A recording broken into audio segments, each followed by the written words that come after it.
Welcome to the Maximize Business Value podcast brought to you by Mastery Partners, where our mission is to equip business owners like you to maximize your business value and achieve the exit of your dreams, whatever that means to you. With insights gained from over 100 business transactions, we share real-world strategies, lessons, and expert advice to help you build long-term, sustainable value in your business. Each episode is hosted by one of our Mastery certified partners. They're seasoned experts who've helped countless business owners navigate the complexities of growth, scaling, and building value. They bring first-hand experience, actionable insights, and a passion for helping you build a business that thrives. So let's dive in. So hello, everyone. This is Dave Casey again. Welcome to Maximize Business Value. Now, this is a podcast that we put together specifically for business owners that are serious about building long-term sustainable value in your business. So I'm excited today. This doesn't happen very often. We have today ready to introduce you to David Brown, who's one of our newest certified mastery partners. So David, welcome to the podcast. I appreciate it, Dave. It's great to be here. So this is like I said, we interview each other a little bit, from time to time, but we don't often get to, dive deep on what we're talking about. So for our viewers, can you fill us in a little bit about your background and how you got to where you are today? So Well, absolutely. So very excited to be a part of the Mastery Partner team. And I guess I would trace my entrepreneurial roots back to I'm the son of an entrepreneur. And I think that's how a lot of us start. We have dads who kind of inspired us with yeah, visions of building things. And when you grow up in a family business, you don't have illusions that it's not hard, but you see how meaningful and inspiring the work is. And so I had a dad who inspired all of us, family vacations taken around the business, spent all my summers in high school and working in the business, and then ultimately spent the first 9 years of my career working with him. So that's really where it started. wow. I Now, what type spent of what type of business was that? Yeah, so it was a company called Tri-Steel Structures, and they started out doing metal buildings, started in Billings, Montana, moved to Hastings, Nebraska. And then one day a farmer said, "Would you build a home for me out of steel?" And my dad said, "Well, Oh, we can do that." And so basically used a metal framing methodology to build a residential structure. And suddenly people said, "I want one of those too." And so ultimately became a 130 employees, all 50 states and 43 foreign countries. I mean, it was a great thing, and of course, lots of benefits to steel construction. But that's yeah. that's what I grew up in, and still know a fair bit about it. Wow. Well, now I got to put that in my memory bank.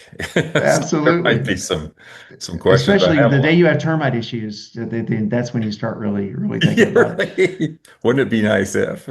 Exactly. But my career, I've spent a third of my career, a 30-year career with the CEO hat on, about a third with a COO hat on, and about a third with a CRO hat on, Right. and then a small stint as a CFO. And so I think that just means I'm a pretty good generalist.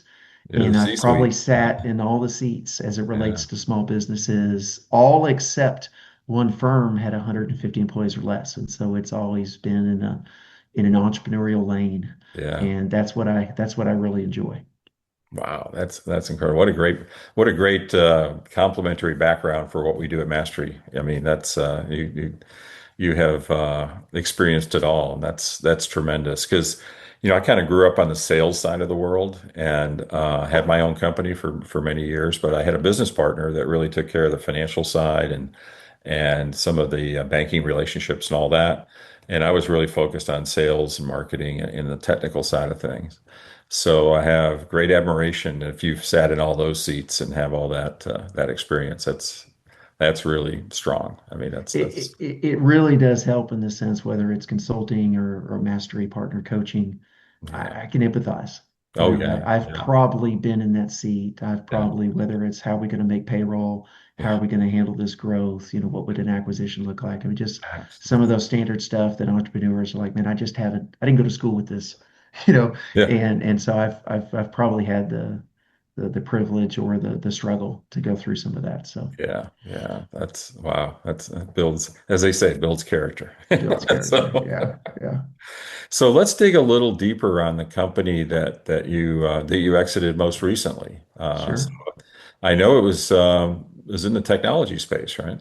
It was. So it was a company called Technion Data Solutions, and we were a data and analytics consultancy. And so two technologists started the firm in 1999, and they were awesome people, still are awesome people, and built the business to about 3 million in revenue, about 17 employees, did phenomenal work, but just weren't growing. And really, Mhm. neither of them had a real strong sales background or maybe just a universal business background. Yeah. Met them, inspired by their vision, and so joined the company in 2013.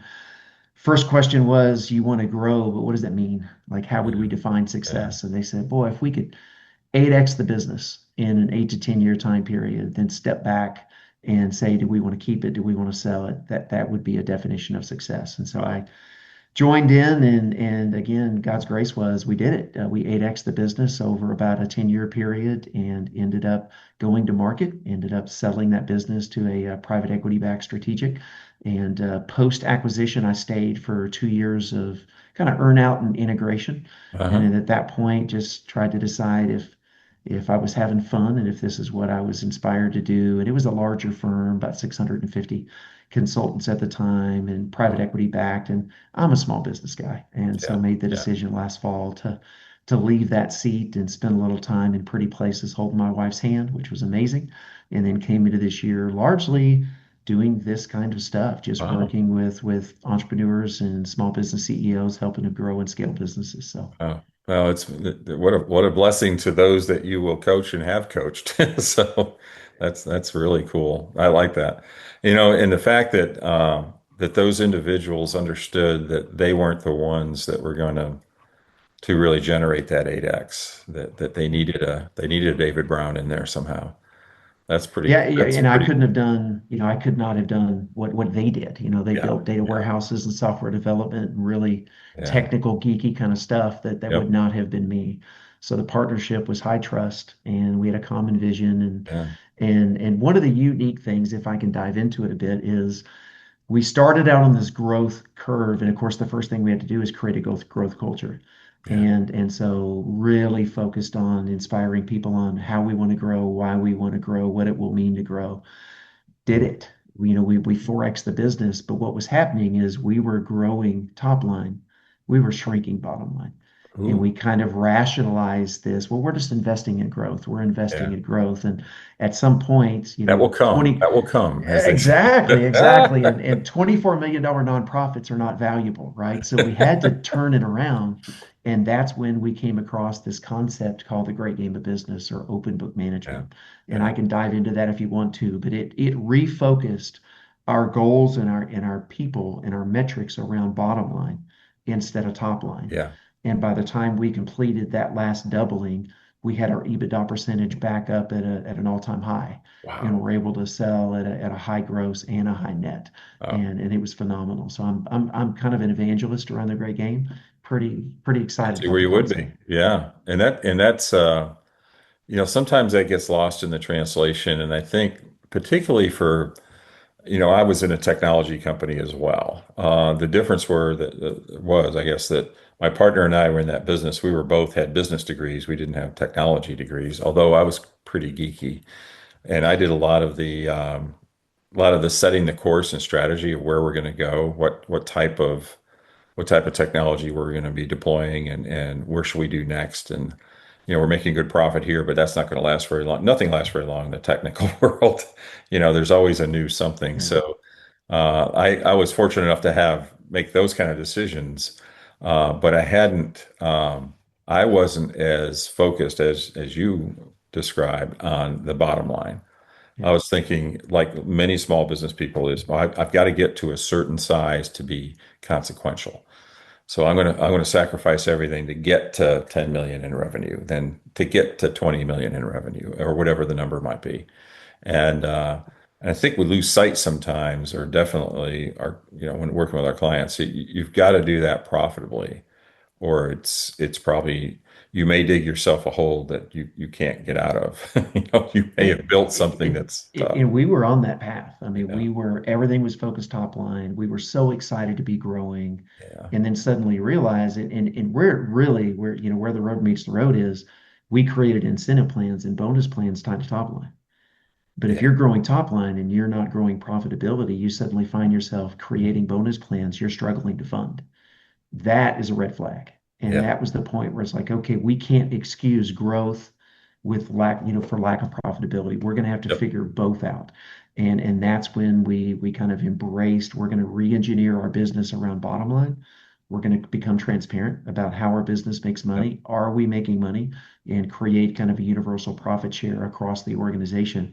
Everybody's going to know how we make money and they're going to be rewarded for us making money. And it was just absolutely astounding, the impact and what yeah. it did in turning around. We maintained top line growth, but we suddenly recovered our bottom line growth. It was really powerful. Yeah, and that's boy, if you can solve that equation, that is so huge. And we did eventually do that. We shifted, and I wish I could say it was very intentional, but we started when we got introduced to the concept of key performance indicators and Mhm. KPIs. We did what I think many business owners I've seen do is, okay, understand the concept. So I'm going to track like 60 things, So, and Yeah. then we started doing that. We realized many of the things we're tracking are meaningless. They're not helping us make good business decisions. They're not helping us figure out compensation. They're not helping in a lot of ways. So we pulled back and started focus on things that we saw that were either going to change our direction or change our profitability. And of course, in our world, gross profit was a big one. So we ran all of our compensation for sales folks and everything around gross profit, because they could control that. They couldn't Mhm. really control the net profit because that a lot of that's us as management, what we're Sure. doing, decisions we're making on how much we spend on insurance and facilities and all that kind of stuff. But they could control gross profit. Mhm. They could make sure that they were out selling what we sold and not giving away the store to just to get a deal, that type of thing.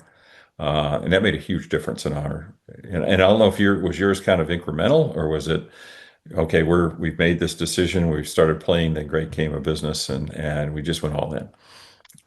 We went all in, but we really had no idea what was coming. And if we had known what was coming, we may have been more scared because we rolled it out January 1st of 2020.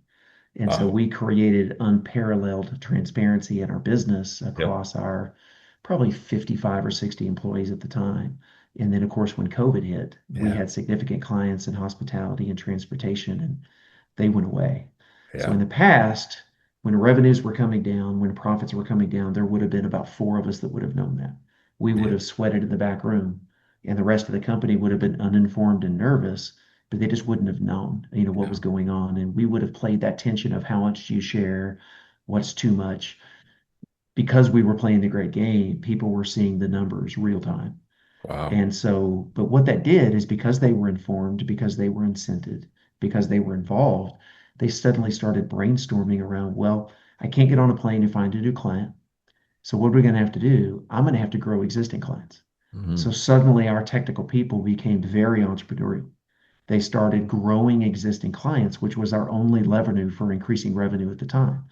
Then suddenly everybody started understanding that, wait a second, the profitability of a dollar saved is more than a dollar earned because there's no cost of goods sold on it. So Yeah. suddenly everybody didn't need a new laptop this month. And they started playing team sports because they were watching was so we ended up going from a decent level of profit share. COVID hit. We went down to I think one. And then by the time we finished the year, we exceeded both gross and net goals for the year.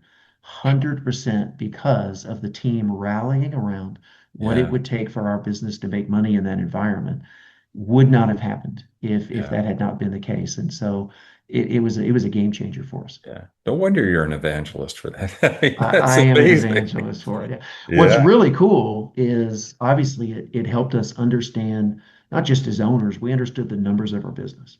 Yeah. Everybody in our company understood Yeah. the numbers in our business. So when we went to market, Well, due diligence, they wanted to obviously due diligence is painful.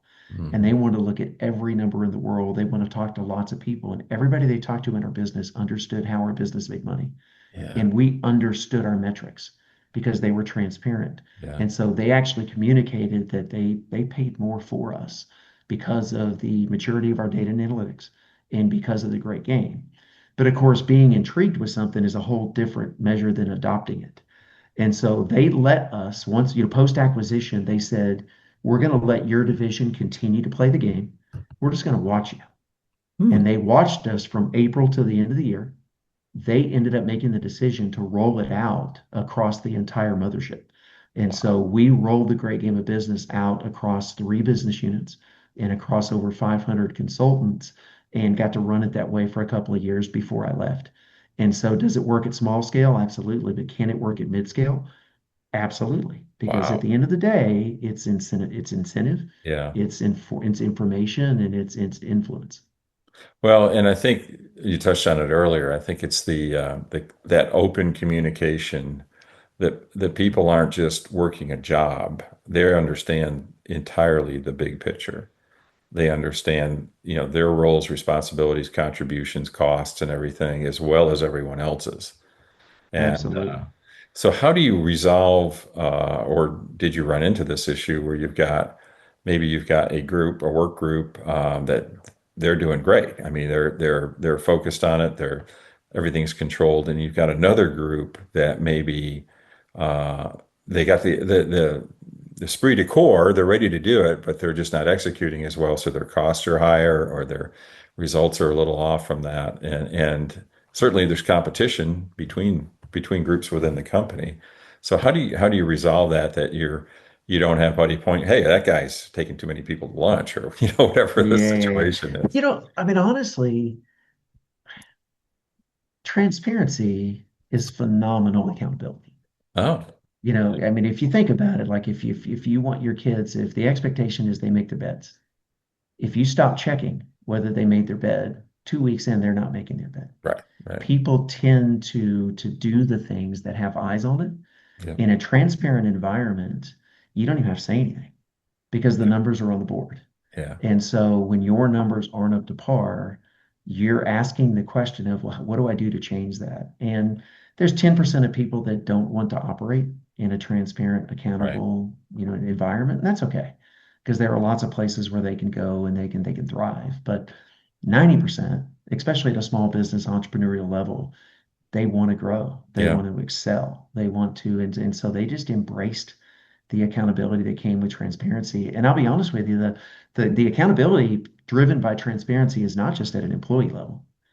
Like owners become accountable yeah, to some yeah. extent, right? Because if Oh, I yeah, make investments today that are going to lower profit share for this year to increase profit share for next year, that affects everybody's bonus and they see it. sure. So it's not a democracy. I still get to make any call I want to make, Yep. but it does force me to think through and articulate the strategy of why enterprise value is a long-term game.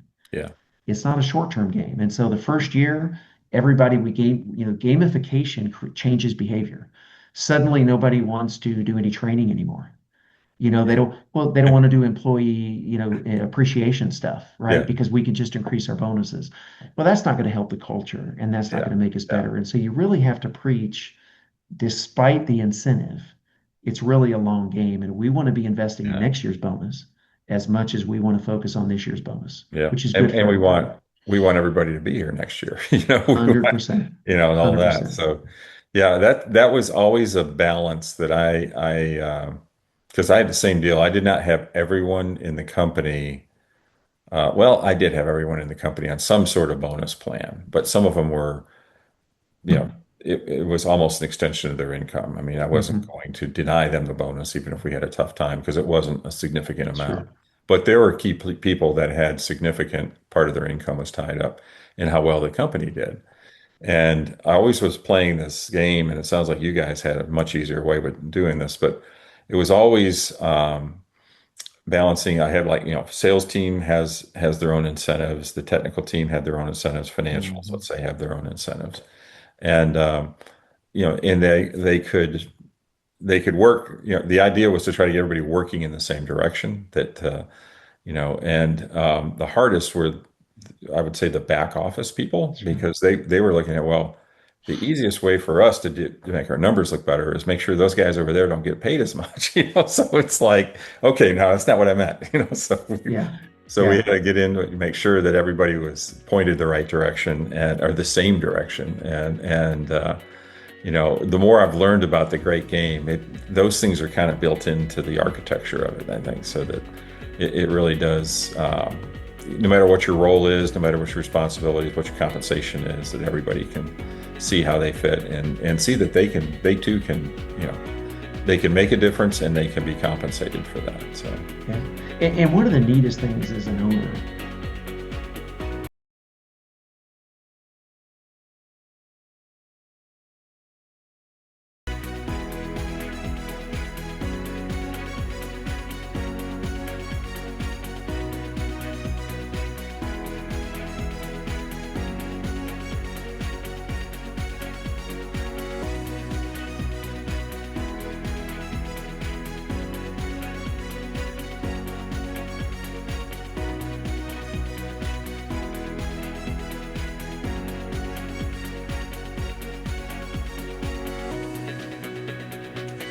Thank you for tuning in to the Maximize Business Value podcast. This episode is the first of a 2-part release. Part 2 will be posted next week. Thanks for joining us for another episode of the Maximize Business Value podcast. I hope today's conversation sparked new ideas on how you can continue driving value in your business. But remember, it's not just about listening. It's about taking massive action. Visit our website, masterypartners.com, for more resources. Grab a copy of any of the books in the Maximize Business Value series on Amazon or via the links below. And don't hesitate to reach out if you want to know how to apply these concepts to your business. So until next time, I'm Tom Bronson, reminding you to relentlessly execute while you maximize business value.